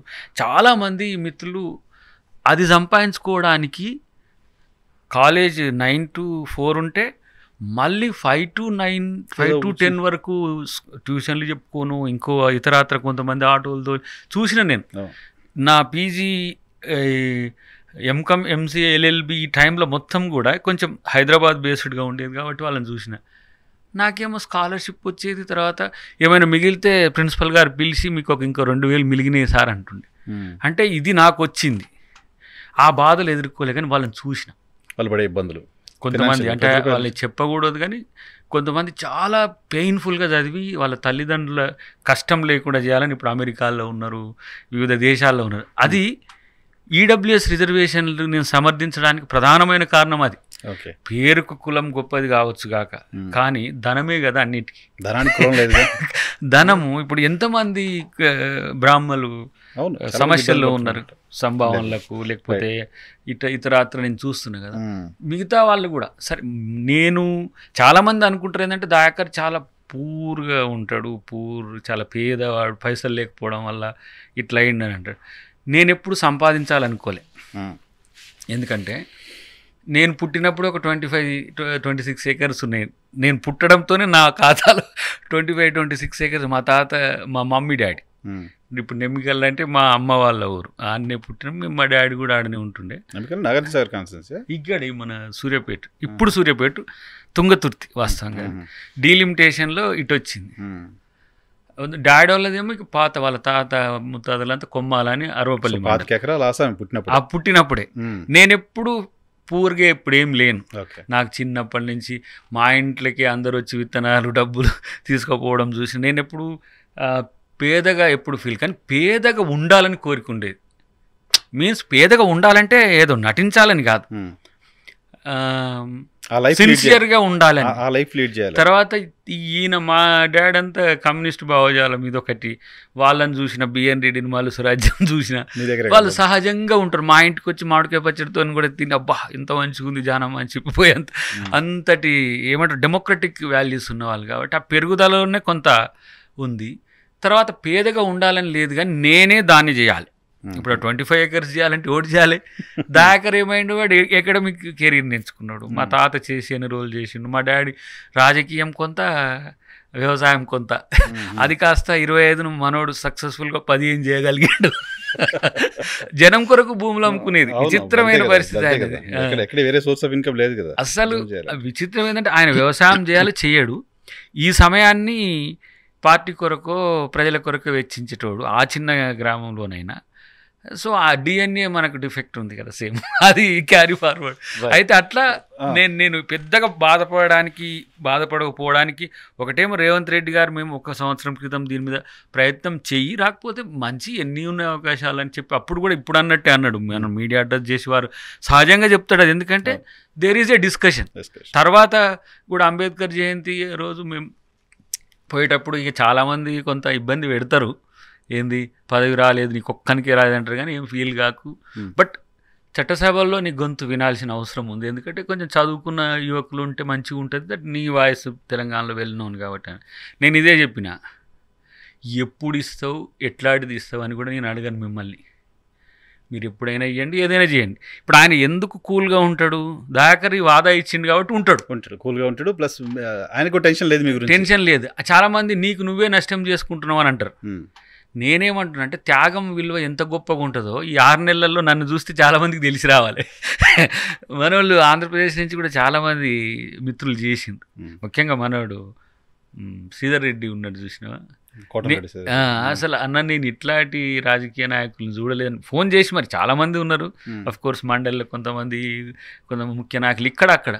అంటే రాజకీయాల్లో ఇట్లా ఉంటారు అనేది కాదు, అసలు దయాకర్ కూడా ఇట్లా ఉంటాడా అని. దయాకర్ అంటే యాంగర్, దయాకర్ అంటే ఫైర్ బ్రాండ్. మరి ఇప్పుడు ఐస్ క్రీమ్ లెక్క ఎన్నుకున్నాం అని అంటే ఇది పాలిటిక్స్. నేను ఎక్కడ తగ్గాలో తెలుసుకున్నారు మీరు? ఎక్కడ తగ్గాలో అనే దానికంటే రాజకీయాల్లో తగ్గడమే మంచిది. నేను ప్రతిసారి కొట్లాడిన ప్రతిసారి తిట్టిన ప్రతిసారి ప్రజా ప్రయోజనం ఉంటుంది తప్పితే నా వ్యక్తిగత ప్రయోజనం ఉండదు. వ్యక్తిగతంగా చాలా నష్టపోయి ఉంటా, ఒకవేళ నాకు తెలియదు దానివల్ల ఎవరెవరు ఏమనుకున్నారు. ఒకసారి రాజాసింగ్ని ఎప్పుడో తిడితే వాళ్ళు ఏదో మళ్ళీ పాకిస్తాన్ ప్రేమికుడు అని ట్రోల్ చేసిండ్రు. తర్వాత మన కేసీఆర్ గారిని అన్నప్పుడు కూడా చాలామంది అరే మీకెందుకు ఇంత కోపం ఎక్కడిది, నువ్వేం పుట్టు కాంగ్రెస్ అనే నువ్వు మరీ అంత కేసీఆర్ని అనడానికి అని చెప్పి చాలామంది. అంటే నాకు అప్పటి వరకు కూడా టీఆర్ఎస్ మిత్రులే ఎక్కువ సాన్నిధ్యంతో ఉండేటోళ్ళు. అది తర్వాత వెంకటరెడ్డి గారిదండి. అప్పుడు సందర్భం ఏంది, పార్టీ కోసమే. కమ్యూనిస్ట్ మీటింగ్లో తిట్టినా కూడా ప్రజల కోసమే. రాజాసింగ్ను కూడా సేవ్ చేసినాం, అసలు సేవ్ చేసినాం. తెల్లారి నాకు నేను రాంచీ పోతున్నా జార్ఖండ్, నేను తను ఒకటేసారి దిగినాం. మనోని బొమ్మలాగా పడుతున్నాయి, మాయం ఫ్లెక్సీలు పెట్టరు కదా మామూలుగా. రాజాసింగ్ కొంత తెలిసినాడు, ఓరి ఆడ తిడితే ఈడ స్కెచ్ చేసిండు అయింది అనుకున్నా. సీన్ కట్ చేస్తే ప్యారలల్గా వస్తున్నాడు నాకు. అరే దయాకర్జీ ఏమో అన్నవాట నువ్వు అంటే కొంచెం తెలుగు అన్నిటిగా నేను సేవ్ చేసిన బ్రదర్ అని చెప్పి ఇట్లా అంటే ఆహా అట్లా అయిందా అని చెప్పి. కానీ అది బీజేపీ వాట్సాప్ ఇదంతా డిఫరెంట్ కదా, వాళ్ళు ఏదో ట్రోల్ చేసుకుంటారు. మొన్న కూడా ఈ రాముంది అన్నది చూడు, రాముంది అంటే బీజేపీకే ఓన్ చేసుకుంటారు వాళ్ళు. రాముడు అంటే కేవలం బీజేపీ 40 years ముందు బీజేపీకే అంటారు, కానీ రాముడు అంటే జగద్విదితం కదా. ఈ వేల సంవత్సరాల నుంచి ప్రపంచాన్ని ఒక ఏలుతున్న ఆదర్శ పురుషుడు. వాళ్ళకే పాటి వీళ్ళ అవగుణాలని ఏదో మేమే రాముడు అని చెప్పి కడుక్కుంటట్టు అనిపిస్తుంది, కానీ వాళ్ళు రాముని ఆదర్శ పాలనలు కూడా లేవు. అందుకని కోపం వచ్చాను నేను. ఆ రోజు నా దృష్టిలో ఏంటంటే చాలామందికి అది భయం కాదు, ఏమంటారు దాన్ని, ఇబ్బంది అయింది. దానివల్ల ట్రోల్ ఒక 2-3 days అన్ని మైకుల ముందు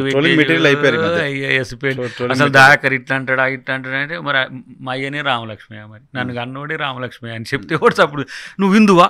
ఇప్పుడు వాళ్ళు ఏం చేసిరు చూసినావు, రాముడు మీ చిన్నయ్య, జై జీసస్, ఇంకో క్రిస్టియన్ మీటింగ్ పోయి అంటాం కదా, దీన్ని కలిపి పెడతారు. అంటే దయాకర్ క్రిస్టియన్ ఎస్టాబ్లిష్ చేయాలి వాళ్ళకి. అంటే ఎంత షాడిస్టులు అంటే, మరి దయాకర్ పాకిస్తాన్ ప్రేమికుడు ఎట్లా అయింది, అట్లా ముస్లిం అయింది. వాళ్ళ అవసరాల కోసం నన్ను ముస్లింని చేస్తారు, క్రిస్టియన్ని చేస్తారు. కాబట్టి ఇది బీజేపీ తరహా ఉంటుంది. ఇప్పుడు ఒక రకంగానైతే ఈ ప్రతి సంఘర్షణ సమయంలో దయాకర్కి ఏం పెద్ద సమస్య కాలేదు, కానీ నన్ను కాంట్రా చేయడానికి చేస్తారు. ట్రోల్ చేసిన వాళ్ళే డిఫరెంట్ వాయిస్ అని జనాలకు అర్థమైపోతుంటుంది. అంతే. కాబట్టి తెలుగు రాష్ట్రాల పాలిటిక్స్ మనం మాట్లాడుకుంటే చెప్పండి, ఏంటి రేవంత్ రెడ్డి గారు ఆంధ్రప్రదేశ్లో కాంగ్రెస్ని మళ్ళీ పునరుత్తేజం చేస్తాను, షర్మిల నాయకత్వంలో షర్మిల ముఖ్యమంత్రి అవుద్దని అనౌన్స్ చేశారు. ఇక్కడ చంద్రబాబు నాయుడు గారు తెలంగాణలో తెలుగుదేశం పార్టీని ఎమర్జ్ చేస్తానని నేను చెప్తున్నాను. నాకు తెలిసి షర్మిలమ్మకు భవిష్యత్తు ఉంది ఆంధ్రప్రదేశ్లో. సరే, కొన్ని విషయాలు ప్రిడిక్ట్ చేసి ముందే చెప్పడం వల్ల కొందరి మనోభావాలు దెబ్బతినొచ్చు, కానీ రాజశేఖర రెడ్డి గారి కూతురుగా అనే దానికంటే కూడా కాంగ్రెస్ పార్టీ నాయకురాలుగా మంచి భవిష్యత్తు ఉంటుంది. రేపు ఒక క్రియాశీలక వ్యక్తిగా మారడం ఒక దశ, తనే మీరు అన్నట్టుగా మా ముఖ్యమంత్రి గారు అన్నట్టుగా అవకాశం కూడా భవిష్యత్తులో ఉంది. తనకి ఏజ్ ఉంది. అన్నిటికంటే ఎక్కువ ఏంటంటే ఒక తెగింపు, రాజన్న తెగింపు ఉన్నది.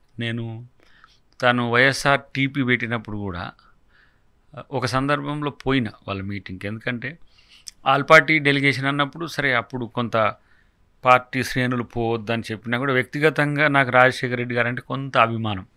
నేను ఎప్పుడు చిన్నప్పుడే ఇంకా మూమెంట్కి రాకంటే ముందే ఆయన దగ్గరికి తీయడం అనేది కాదు, ఇక కొంచెం నీకు రాజకీయ భవిష్యత్తు ఉంటే చదువుకున్నాను రప్పించోడ కొంచెం మంచిగా రాజకీయాలు నేర్చుకో అని చెప్పి, ఆయన చనిపోకపోతే చాలా 1,000 మందికి అవకాశాలు రాలేదు, దాంట్లో నేను ఒకరిని. మీకు అవకాశం వచ్చేదా ఉంటే అదే ఎప్పుడు నేను రాజమండ్రిలో ఒక మీటింగ్ అయి ఉండే, మాలల సింహ గర్జన అయి ఉండే, దాంట్లో మామూలుగా విలన్ ఎవరు అప్పుడు మాకు విలన్ ఎవరు, రాజశేఖర రెడ్డి గారు ముఖ్యమంత్రి గారే కదా అని చెప్పేసి కొంచెం సీరియస్గానే మాట్లాడేసరికి నాకు ఫోన్ వచ్చింది. అంటే అన్నోన్ నెంబర్ నుంచి, రిస్ట్రిక్టెడ్ నెంబర్ కదా ఆయన సీఎంగా ఉన్నప్పుడు. బాగా తిడుతున్నావురా దయా, ఎక్కడున్నావు అని అన్నాడు. నాకు అర్థం కాలేదు అసలు. నేను రాజన్న అన్నాడు. రాజన్న ఇక ముఖ్యమంత్రి మనకి ఎందుకు చేస్తాడు అని చెప్పేసి అనుకునేసరికి అన్న చెప్పాను కొంచెం కూల్గా ఉండాలి, యువకుని అయినా కూడా రాజకీయం కావాలి అంటే కొంచెం కూల్గా ఉండాలి. ఎక్కడున్నా నువ్వు, ఏడున్నావు అంటే రాజమండ్రిలో ఉన్నా అని చెప్పి, వైజాగ్ అక్కడి నుంచి టికెట్ పెడతాడు కేవీపీ గారు, నువ్వు హైదరాబాద్కి వచ్చి నన్ను కలువు అన్నాడు, కల్పిస్తాను. ఇక పోగానే చెప్పిండి ఇట్లా చదువు ఉంది, మంచి కొంత ఆలోచన ఉన్నది, మీలాంటి వాళ్ళు ఎందుకు అనవసరంగా వ్యతిరేకం చేసుకోవడం, ఎందుకు పార్టీ కొరకు పనిచేయి అన్నాడు. ఇక అప్పుడు నేను మల్లెల వెంకట్రావు గారిని, కారం శివాజీ గారిని అంతా కలిసి స్టేట్ మొత్తం ఒక 2009 ఎలక్షన్స్లో కంప్లీట్గా కాంగ్రెస్ పార్టీకి చేసిన నేను. అంటే పూర్వాంకంలో ఆ మూలం ఉన్నది, రాజశేఖర రెడ్డి గారితో ఉన్నది. తర్వాత ఆయన గుణం తెలవడం ఒకటి, షర్మిల కూడా కొంత అదే నేపథ్యంతో ఉంటుంది. షర్మిలమ్మ కూడా జగన్ గారు వేరని అనను నేను, కానీ ఎందుకో పాలకులు అయిన తర్వాత మారినరా అనే ఒక సంకోచమో సందిగ్ధత అయితే ఉన్నది నాకు. ఎందుకు కన్సోల్ లేదు, సెంట్రిక్గా పాలించిండ్రు, ఇదొక కాంట్రా ఉండే నాకు. ఇక్కడ కేసీఆర్ మీద కూడా అదే ఉండే. సెంట్రిక్ పాలిటిక్స్ డెమోక్రటిక్ కంట్రీస్లో కష్టం, ఇది ప్రాక్టీస్ అయి ఉన్నది ఒక 75 years నుంచి. ఈ దేశంలో ప్రజాస్వామ్యం అనేది కాంగ్రెస్ బతికిచ్చిందా, ప్రజలు బతికించుకున్నారా, రాజ్యాంగం బతికిచ్చిందా అనే విషయం పక్కన పెడితే, ఈ రాజరికపు ఛాయలుండే ఆలోచనను ధిక్కరిస్తారు. మోడీ గారిని కూడా ఆల్మోస్ట్ ధిక్కరించారు. ఇందిరాగాంధీ గారి టైంలో కూడా డిక్టేటర్షిప్ ని ఎవ్వరు భరించలేరు. దట్టు తెలంగాణ, ఆంధ్రప్రదేశ్ లాంటి ప్రాంతాలు ఇంకా ఎక్కువ చైతన్యమైనవి. అట్లా నాకు కొంత జగన్ గారి మీద ఒక ఉన్నది, కానీ షర్మిలమ్మలో ఒక తగ్గుదల ఉంది, పెరుగుదల ఉంది. సో అది ముఖ్యమంత్రి గారు కూడా గమనించి ఉంటారు. అన్నిటికంటే ఎక్కువ ఆంధ్రప్రదేశ్లో భవిష్యత్తులో ఆంధ్రప్రదేశ్ బాగు కోసం చంద్రబాబు గారు ఎంత పని చేయాలనుకుంటుండో కాంగ్రెస్ కూడా అంతే పనిచేస్తుంది. విపక్షంగా ఉండి స్పెషల్ స్టేటస్ ఇష్యూలో రాహుల్ గాంధీ గారైనా విపక్ష నేతగా విభజించింది మేం చేయబట్టి నెగిటివ్ మాకు వచ్చింది. కానీ చెయ్యని వాళ్ళకి ఎందుకు రావట్లేదు? బీజేపీకి కానీ బీజేపీ ఆంధ్రాకి ఏమి ఇచ్చిందంటే ఇప్పటికీ మట్టి నీళ్ళే కనపడతాయి. అయినా కూడా బీజేపీ సపోర్టివ్గా జనసేనను టీడీపీకి పెద్ద విక్టరీ ఇచ్చింది ప్రజలు. దాన్ని గౌరవించాలి. గౌరవించలేకపోతే డెఫినెట్గా కాంగ్రెస్కి మరింత అక్కడ మంచి అవకాశాలు పెరుగుతాయి. సరే, జగన్ గారి రాజకీయం ఇప్పటికేం నష్టం కాదు. సో ఇంకా డెమోక్రటిక్గా ప్రజల్లోకి వెళ్ళాలి. ఇప్పుడు ఆయన ఏంటిది అది యాత్ర పెట్టుకున్నప్పుడు, ఓదార్పు యాత్ర పెట్టుకున్నప్పుడు ప్రజలందరూ కనెక్ట్ అయ్యింది. మరి ఆ కనెక్షను పథకాలు ఇచ్చినందుకు ఒక సెక్షన్ ఆఫ్ పీపుల్కే చేస్తుండనేది పోయిందా, లేకపోతే పొలిటికల్ కాంట్రాడిక్టరీ పెరిగి అందరు ఏకమై ఒక్కడి కావడం వల్ల నష్టపోయిందా పక్కన పెడితే అంత ఎఫెక్టివ్గా చేసిండా అనే దాని దగ్గర కొంత మీమాంస ఉంది.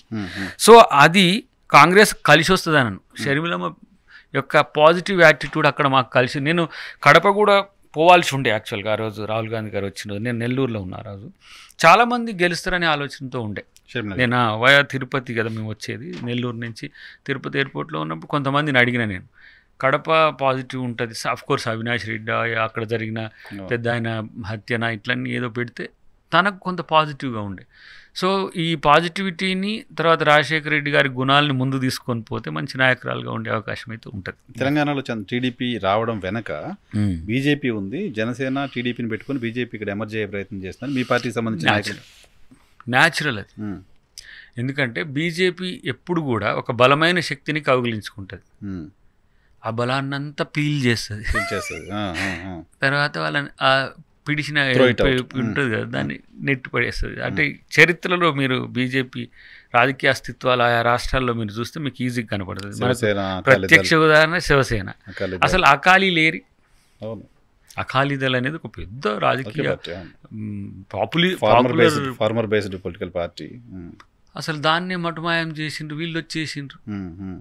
రెండవది, సరే బీజేపీ రాజనీతి మనం ఎంత మాట్లాడుకున్నా కొంత ఇలాంటి ఆలోచనలతో ఉన్న టీడీపీతో కలిసి ఇక్కడ ఎదగాలనేది ఏదైతే ఉంటుందో చూడాలి. అది ఎంతమేరకు అది జనసేన అక్కడ అధికారంలో ఉంది, మన Pawan Kalyan deputy CM, Pawan Kalyan deputy CM, ఈయన సీఎం.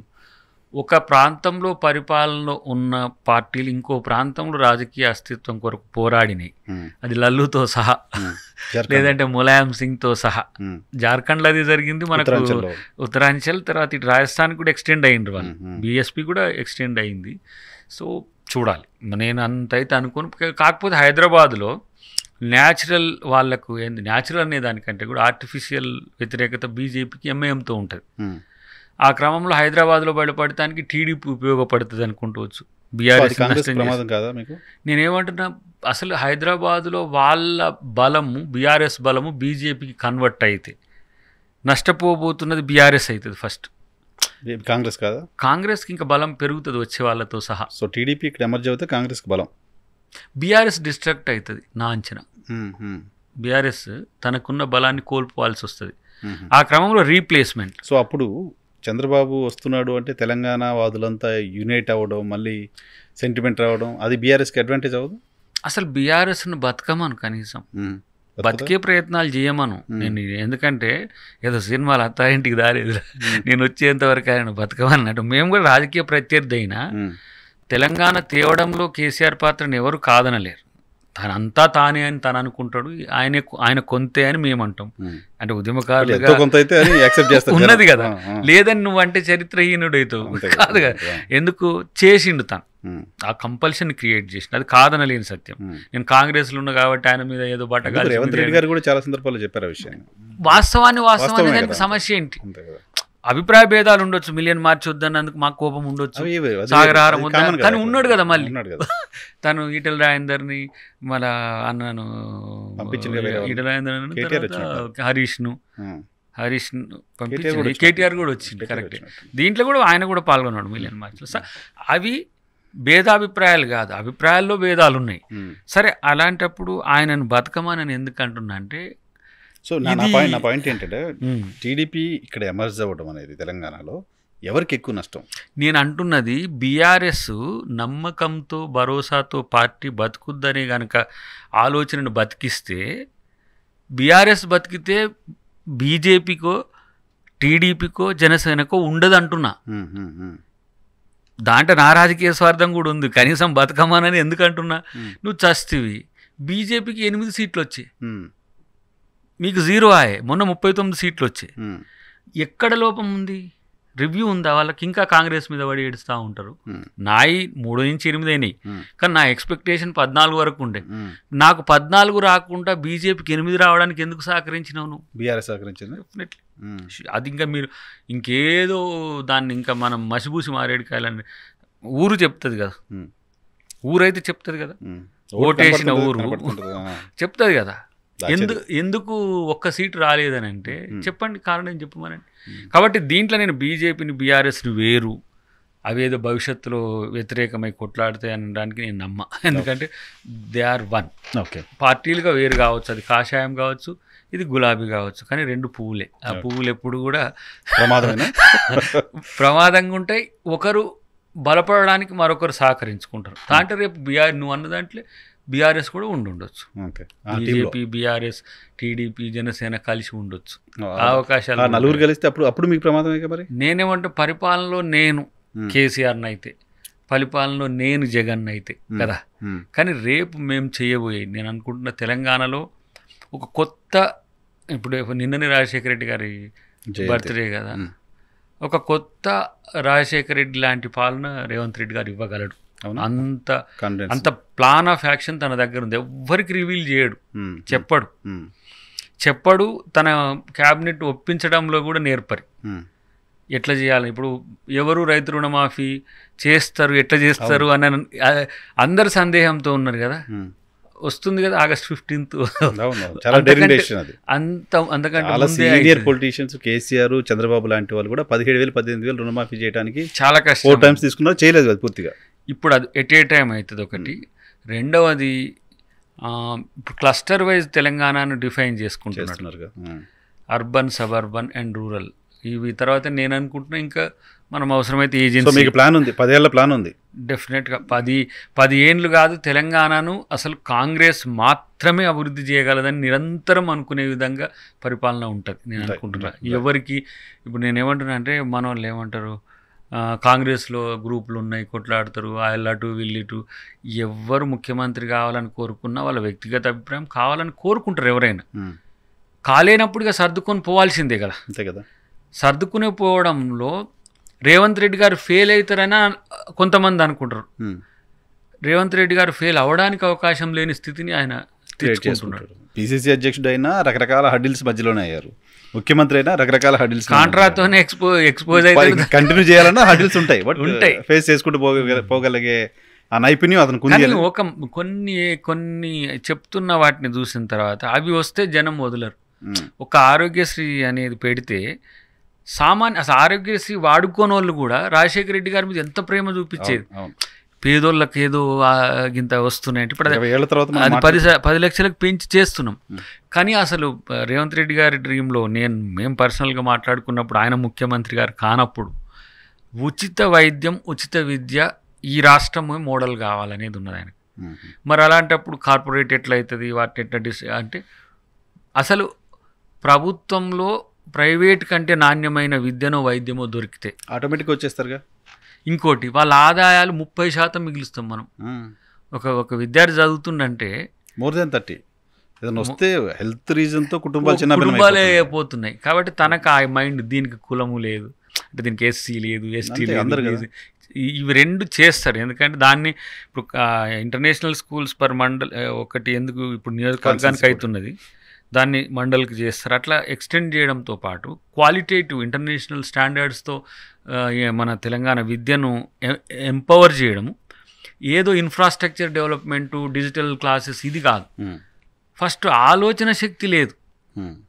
10th క్లాసు చదివిన వ్యక్తి. అవును, స్కిల్ లేదు, దీనికి సంబంధించి దానికి ఇప్పుడు ఆ స్కిల్ డెవలప్మెంట్కి యూనివర్సిటీస్ని ఇంటర్లింక్ చేయాలని చదివిన వాడు కనీసం 2 భాగారాలు చేయలేకపోతున్న పరిస్థితి ఉంది ఇప్పుడు. సర్వేస్ చెప్తున్నాయి చాలా. ఇంకా ఇప్పుడు ఇటు మనం హైదరాబాద్ ఐటీఆర్ లాంటిది, ఇప్పుడు ఐటీఆర్ కేంద్రం ఇస్తే ఇచ్చింది, ఇవ్వకపోతే ORR RRR మధ్యన ఒక అద్భుతమైన హైదరాబాద్ను మనం చూస్తాం.